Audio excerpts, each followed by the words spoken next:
bilan Koreyada savdo sotiq bilan shug'ullanadiganlar deyarli 70% do'kon ochmaydi.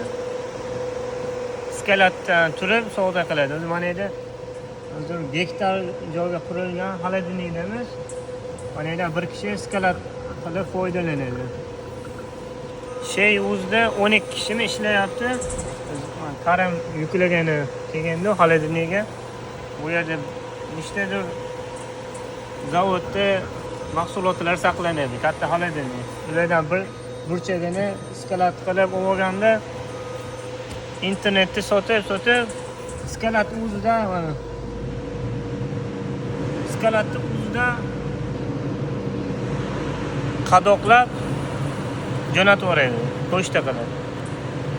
Koreyada 70% savdo sotiq bilan shug'ullanadiganlar deyarli skalatdan turib foydalanadi. Hech qanaqa do'kon ochmaydi.